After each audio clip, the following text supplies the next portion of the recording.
আসসালামু আলাইকুম। আজকে আমি দেখাবো কিভাবে বোবা বানাতে হয়।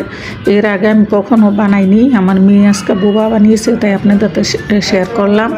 তো এই প্লেটের মধ্যে সাবুদানা গুঁড়া, চিনি গুঁড়া আর কর্নফ্লাওয়ার একসাথে মিশিয়ে নেওয়া হয়েছে।